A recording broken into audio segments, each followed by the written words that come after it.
Hello student, आप सबका स्वागत है इस 11th ऑनलाइन लेक्चर्स में। हम पढ़ रहे हैं ओसीएम सब्जेक्ट और ओसीएम सब्जेक्ट में हम आज स्टार्ट करने वाले हैं चैप्टर नंबर 7 बिजनेस इन्वायरमेंट। दोस्तों, आपको इन्वायरमेंट ये जो वर्ड है वो मालूम होगा। आप इतने बड़े हो गए हो कि आपको इन्वायरमेंट में क्या क्या आता है और इन्वायरमेंट में आपको क्या स्टडी करने के लिए मिलता है या इन्वायरमेंट के बारे में आपको पता होगा ही।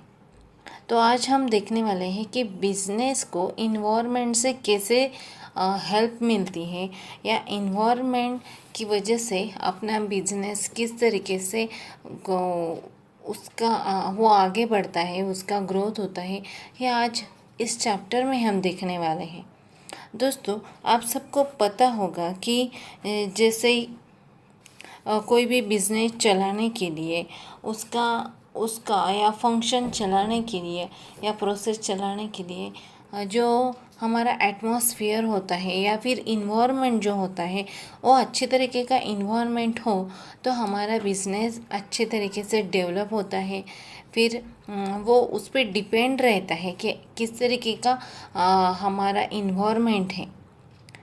वो इन्वायरमेंट अच्छा हो तो हमारा बिजनेस भी अच्छी तरीके से चलता है। या फिर सक्सेसफुल होने के लिए या बिजनेस अच्छे तरीके से चलने के लिए हमें इन्वायरमेंट बहुत बड़ी तरीके से हेल्प करता है। तो ये आज हम देखने वाले हैं। हम देखेंगे इन्वायरमेंट का मीनिंग। फर्स्ट तो हमने इंट्रोडक्शन शॉर्ट में देखी। अभी हम इन्वायरमेंट का मीनिंग देखेंगे कि इन्वायरमेंट मीन्स क्या है।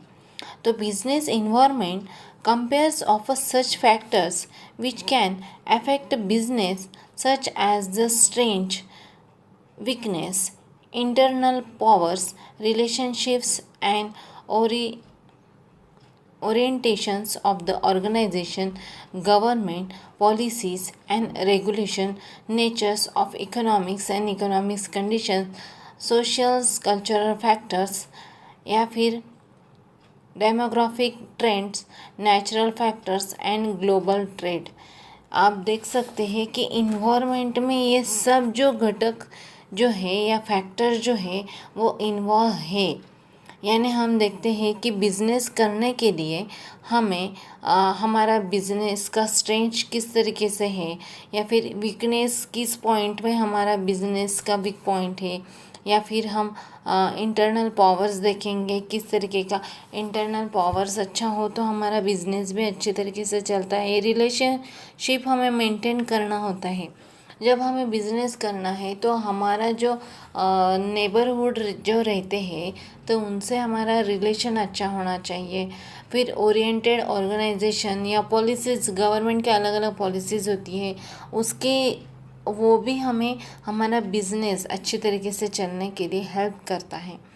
ये सभी जो फैक्टर है, इतने जो मैंने अभी बताए, ये सभी फैक्टर्स को हम कहेंगे इन्वायरमेंट, बिजनेस इन्वायरमेंट। ये सभी बिजनेस इन्वायरमेंट को हेल्प करते हैं, बिजनेस को हेल्प करते हैं आगे बढ़ने के लिए। हम देखेंगे आगे हमें डेफिनेशन बताई गई है। तीन जो है हमारे जो हमें गाइडेंस कर रही है वो तीन अर्थशास्त्र या फिर जो साइंटिस्ट है या जिन्होंने इस पे रिसर्च किया है वो हमें बता रहे हैं कि बिजनेस इन्वायरमेंट्स मीन्स क्या। फर्स्ट तो हम देखेंगे बेयर्ड व्हीलर्स, इनकी ये डेफिनेशन है। The total of all thing external to firms and industrial which affect their organization and operation is called as a business environments। यानी हमें बिजनेस करने के लिए जो अफेक्ट करते हैं, जो इंटरनल हो या एक्सटर्नल हो, जो भी ऑर्गेनाइजेशन में हमें हेल्प करते हैं उनको हम कहेंगे बिजनेस इन्वायरमेंट। सेकंड जो हमारे साइंटिस्ट हैं उनका नाम है विलियम एफ ग्लूफ, उनका नाम है। वो कहते हैं कि business environment is the process by which strangest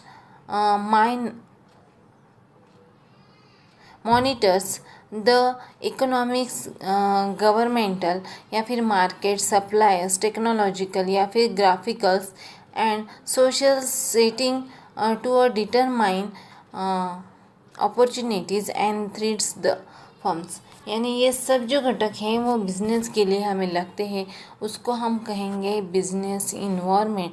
यानी बिज़नेस के लिए ये सभी घटक हमें लगते हैं, ये सभी अपने अपने तरीके से बिज़नेस को डेवलप करने के लिए हमें हेल्पफुल है। थर्ड जो है, according to Barry M Richman and Melvin Copen, ये जो है वो कहते हैं कि environment factors of the constraint and largely if not totally external beyond the control of individual enterprises and their agreements। यानी जो ऐसे घटक हैं जो इंटरनल जो है वो बिजनेस के इन्वायरमेंट के लिए हमें जो इंटरनल फैक्टर्स हो या एक्सटर्नल जो फैक्टर्स होते हैं वो हमें जो हेल्प करते हैं, जो बिज़नेस के लिए जो पर्सन्स होते हैं या फिर मैनेजमेंट जो होती है उनको कंट्रोल में रखने के लिए जो हमें हेल्प करते हैं उनको हम कहेंगे बिजनेस इन्वायरमेंट। ये तो थी 3 जनों की डेफिनेशन। आगे हम देखेंगे इम्पोर्टेंस ऑफ बिजनेस इन्वायरमेंट, यानी बिजनेस के इन्वायरमेंट्स के लिए क्या क्या इम्पोर्टेंस पॉइंट्स है वो हम देखने वाले हैं। फर्स्ट जो है, determine the opportunities and the threats.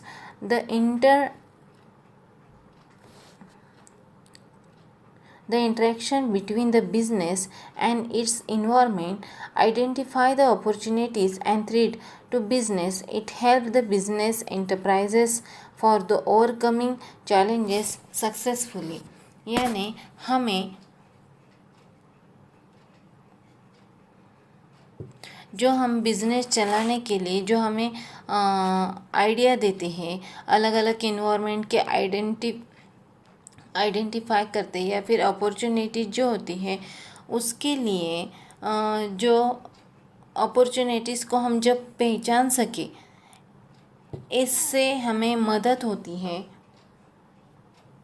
या फिर हम बिज़नेस में जो एंटरप्राइजेस हैं तो ओवरकमिंग द चैलेंजेस जो होते हैं वो हमें चैलेंजेस सक्सेसफुली कंप्लीट करने होते हैं, तो इस बिज़नेस इन्वायरमेंट हमें हेल्प करता है, ये इम्पोर्टेंट है उसका। सेकंड जो है, identify the firm strength and the weakness. Business environment help to identify the individual strengths and weakness in view of the technologically and global development। यानी हमें टेक्नोलॉजिकली या ग्लोबली जो हमारा जो वीकनेस होता है उसके लिए हेल्पफुल या आइडेंटिफाई हमें ये बिजनेस इन्वायरमेंट करता है। थर्ड जो है वो है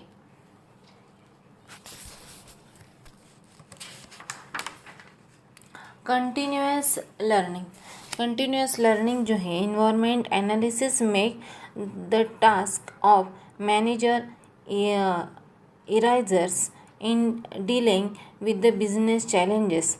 The managers are motivated to continuously update their knowledge, understanding the skill to meet the predictably changes in the realm of business।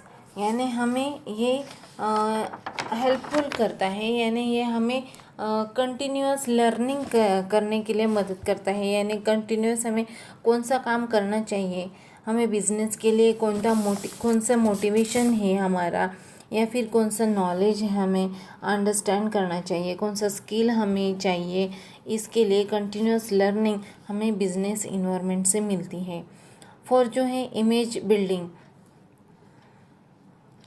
यानी बिज़नेस की किस तरीके से इमेज रहनी चाहिए। बिज़नेस हमें करना है तो बिज़नेस हमने स्टार्ट किया है, हमारे पास कौन सा मोटिवेशन है हमारा, या फिर हमारा इन्वायरमेंट में understanding the health the business organisation in improving their images, हमारा इमेज ये क्रिएट करता है by showing their the sensitivity and to the environment with in this they are working. It also included meeting to the exceptions of the consumers, government and employees. यानी ये हमें government कौन कौन से rule government के changes होते हैं, policy changes होते रहते हैं, उसके बारे में बताता है, या फिर कौन सी बिजनेस के लिए अच्छी कौन सी बुरी है या नुकसान हो सकता है बिजनेस के लिए, या फिर कस्टमर के डिमांड किस तरीके के, और कस्टमर कौन से पॉइंट पे कौन से डिमांड करने वाला है, या आगे उसकी डिमांड क्या रहने वाली है फ्यूचर में, उसका हमें नॉलेज देता है। फिर एम्प्लॉयज़ हमें किस तरीके से चाहिए, ये सभी हमें बिजनेस इन्वायरमेंट में हेल्प करता है। तो ये इस तरीके की इमेज एक बना देता है। मीटिंग कंपटीशन यानी it help the firm to analyze the stages of the competitions and the formulas their own the stages of accordingly। यानी हमें ये बताता है कि हमें जब हम कंपटीशन में उतरने वाले हैं तो कंपटीशन में उतरते समय या फिर हम जाते हैं तो उस समय कौन सा हमें स्ट्रेंज फॉर्मूला अप्लाई करना है, या फिर कंपटीशन में हमें बने रहने के लिए हमें क्या करना चाहिए, यह हमें बिजनेस इन्वायरमेंट हेल्प करता है। 6. Giving the direction of growth, the interaction with the environment leads to opening up new formatting the growth to the business firms of a growth to the business firm. It enables the business to identify the areas of growth and expansion of their activities। यानी हम हमारा business का growth किस तरीके से बढ़ा सकते हैं, हमारा बिजनेस का डायरेक्शन किस तरीके से हो, हम कौन से डायरेक्शन में जाना चाहिए जिस तरीके से हमारा बिजनेस को प्रॉफिट हो ना कि हमें नुकसान हो, ये हमें देखना चाहिए। बिजनेस का ग्रोथ बढ़ाने के लिए हमें बिजनेस इन्वायरमेंट हेल्प करता है। ये तो थे हमारे इम्पोर्टेंट। हम आगे देखेंगे डेमिनेशंस ऑफ बिजनेस इन्वायरमेंट, ये हम देखने वाले हैं। यहाँ पे हमें दोस्तों एक चार्ट बनाया गया है बिजनेस इन्वायरमेंट का, यानी हमारा बिजनेस जो है तो वो इंटरनल और एक्सटर्नल किस तरीके से हमारा बिजनेस रहता है, या फिर बिजनेस इन्वायरमेंट हमें किस तरीके से डिमिनिशन करता है, किस तरीके से हमें बताता है, ये हम देखने वाले हैं अभी। यहाँ पे एक हमें चार्ट दिखाई देता है, यहाँ पे देखो एक इंटरनल है और एक जो है वो एक्सटर्नल है। इंटरनल को हम कहेंगे कंट्रोलेबल और एक्सटर्नल को हम कहेंगे दूसरा नाम अनकंट्रोलेबल। तो इंटरनल में जो है तो वो शेयर होल्डर है, मैनेजर्स है, एम्प्लॉयज़ है या यूनियंस है, ये कंट्रोलेबल है, ये यानी हम इन पे कंट्रोल कर सकते हैं। और जो एक्सटर्नल में जो हम देख सकते हैं, एक्सटर्नल में यहाँ पे हम देख सकते हैं नेचुरल है, सोशल है, पॉलिटिकल है या इकोनॉमिकल है, या फिर टेक्नोलॉजिकल है या लीगल है। ये जो पॉइंट्स आते हैं ये हमें कई बार अनकंट्रोलेबल हो जाते हैं, हमारे कंट्रोल के बाहर कई चीज़ें जाते हैं, तो इसका हम कहेंगे एक्सटर्नल फैक्टर्स जो हमें बिजनेस के लिए हमें वो सामने आते हैं। तो नेचुरल में हम देखेंगे, नेचुरल में देखेंगे हमें वेदर है, तो वेदर तो कई बार मानसून पे हम डिपेंड रहता है कि बिज़नेस हमारा किस तरीके से चल सकता है या किस तरीके से नहीं चलता। कुछ बिज़नेस जो होते हैं वो वेदर पे डिपेंड होते हैं, हमारा जो क्लाइमेट है क्लाइमेट पे डिपेंड होते हैं, तो वो है। या फिर टेक्नोलॉजिकल फैक्टर्स होते हैं और फिर लोकेशंस होते हैं,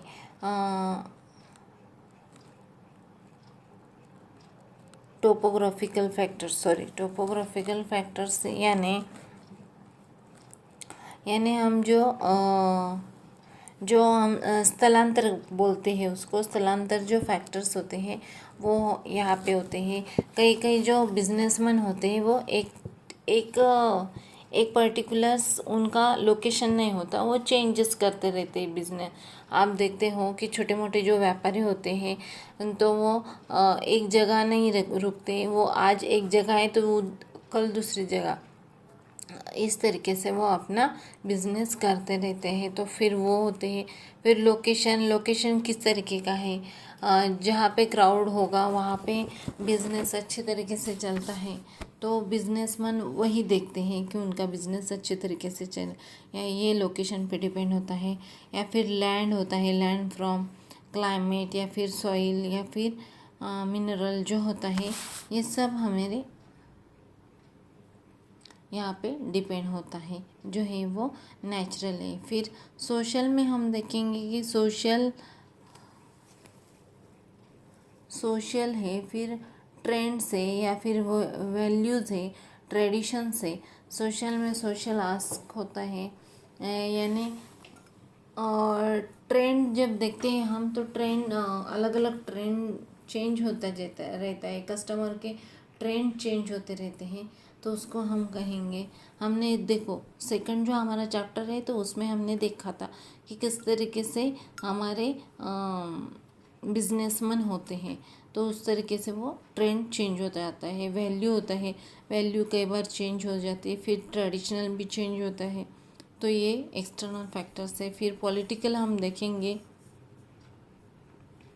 तो गवर्नमेंट जो होती है, गवर्नमेंट के में गवर्नमेंट की जो पॉलिसीज होती है तो वो पॉलिटिकल फैक्टर्स में हम देखेंगे।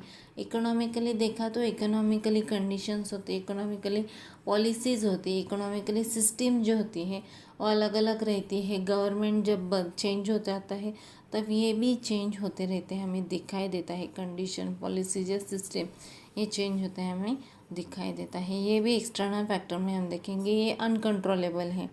तो उसके बाद टेक्नोलॉजिकल हम देखेंगे।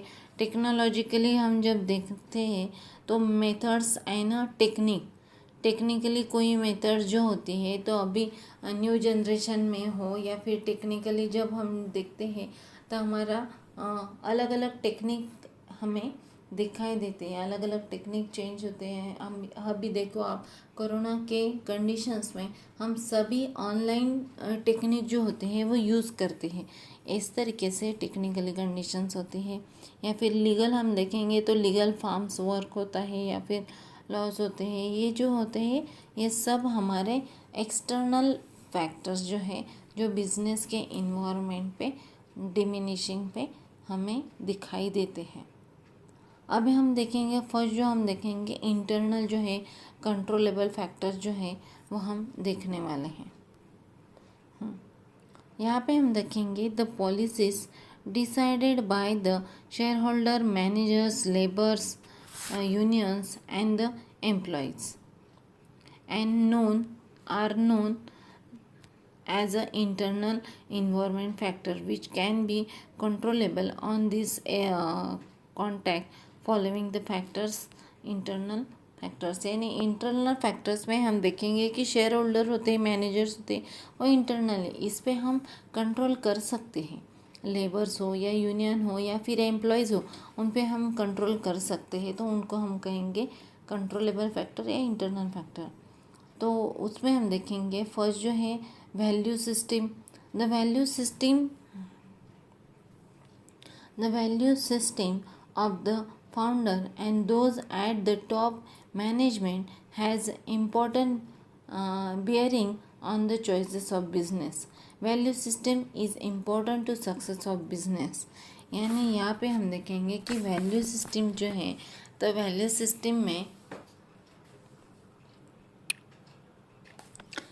सिस्टम जब हम देखते हैं कि वैल्यू सिस्टम में हमें फाउंडर जो होते हैं वो those at the top management and the important bearing of the choices of business के लिए हमें कौन सी सिस्टम यूज़ करनी चाहिए वो देखते हैं। फिर value system is the important system है वो बिजनेस को सक्सेसफुल करने के लिए।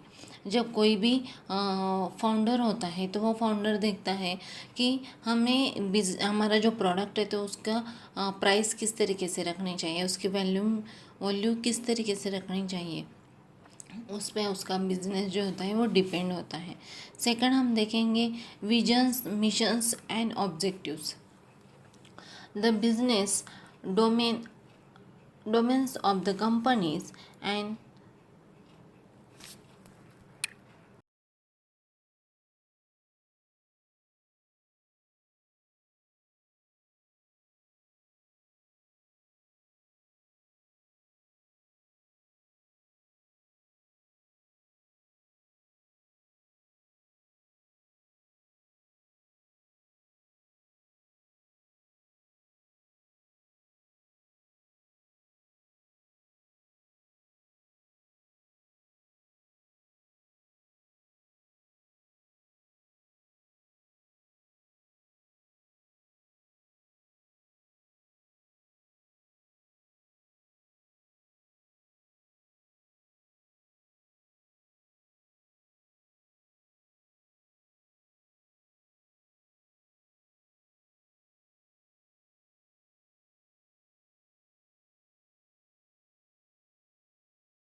prioritize directions of the development, business psychology, and business policies, etc., are guided by the visions, missions, and objective of business. यानी हमारा विजन्स क्या है, फिर हमारा गाइडेंस कौन कर रहा है हमें बिजनेस के लिए, वो भी हमारे बिजनेस के आगे बढ़ने के लिए हमें, या फिर हमें टिके रहने के लिए बिजनेस में हमारा जो मिशन है कि हमारा बिजनेस सक्सेसफुल होने के लिए, ऑब्जेक्टिव हमारा कंप्लीट होने के लिए जो लगता है, मोटिवेशन लगता है, या फिर वो जो साइकोलॉजी रहती है, पॉलिसीज होती हैं, वो हमें इस तरीके से हेल्प, जो बिजनेस इन्वायरमेंट है वो हेल्प करता है। थर्ड देखेंगे इंटरनल पावर रिलेशनशिप, यानी हमारा जो है the support of the top management to different level of employees, shareholders, and BOD have important influences on the decisions and the implementations. The relation between the members of BOD and the chief executive is also critical factors. यानी हमारा जो internal factors होता है तो वो बहुत महत्वपूर्ण है इस सब बिजनेस को बढ़ाने के लिए। जो हमारे शेयर होल्डर्स होते हैं या फिर हमारे एम्प्लॉयज़ होती हैं, ये इम्पोर्टेंस रोल प्ले करते हैं, या फिर डिसीजन लेने के लिए, बिजनेस के डिसीजन लेने के लिए, या फिर कौन सी सिचुएशन में कौन सा डिसीजन हमें तुरंत लेना चाहिए, ये सभी जो मेंबर्स होते हैं वो हमें मदद करते हैं, हेल्पफुल करते हैं। ये सभी इंटरनल पावर्स जो होते हैं वो बिजनेस के लिए रिलेशनशिप में प्रॉफिट लाता है बिजनेस के लिए। 5. Human resources. The characteristics of human resources like skill, quality and moral commitment and attitude, etc. The cloud contribute to the strength and the weakness of an organization। यानी ये जो हम देखते हैं कि हमारे पास ह्यूमन रिसोर्सेज अच्छी तरीके का हो, हमारा ह्यूमन का स्किल अच्छी तरीके का, क्वालिटी अच्छी तरीके के हमारे पास एम्प्लॉय हो, तो हमारा बिजनेस अच्छी तरीके से चलता ही है। ये तो हो गए हमारे इंटरनल फैक्टर जो होते हैं वो। और अदर फैक्टर्स हम देखेंगे तो उसमें है कि साइकोलॉजिकल एसेट्स एंड फैसिलिटीज़।